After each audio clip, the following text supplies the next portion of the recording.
জিনিস দেখবেন, যতদিন আপনার প্রয়োজন আছে, এই মানুষটা আপনার প্রয়োজন আছে, ততদিনে আপনার মূল্য আছে।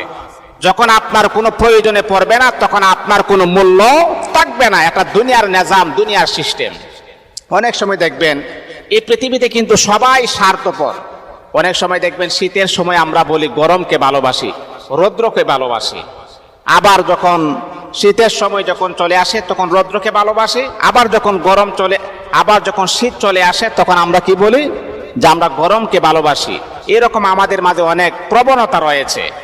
যখনই যাহার প্রয়োজন তখনই আমরা তাকে মূল্য দিতে জানি, যখন আমাদের প্রয়োজন শেষ তখন আমরা তাকে মূল্যায়ন করতে জানি না। একটা ছেলে একটা মেয়ের মাঝে অনেক সম্পর্ক, গভীর সম্পর্ক হয়েছে, হঠাৎ করে তাদের বিবাহ হয়েছে। এখন তার সাথে তার বিবাহ হয়েছে, এখন সে জায়েজের প্রতি আমাদের আকর্ষণ কম, নাজায়েজের প্রতি আমাদের যে পরিমাণ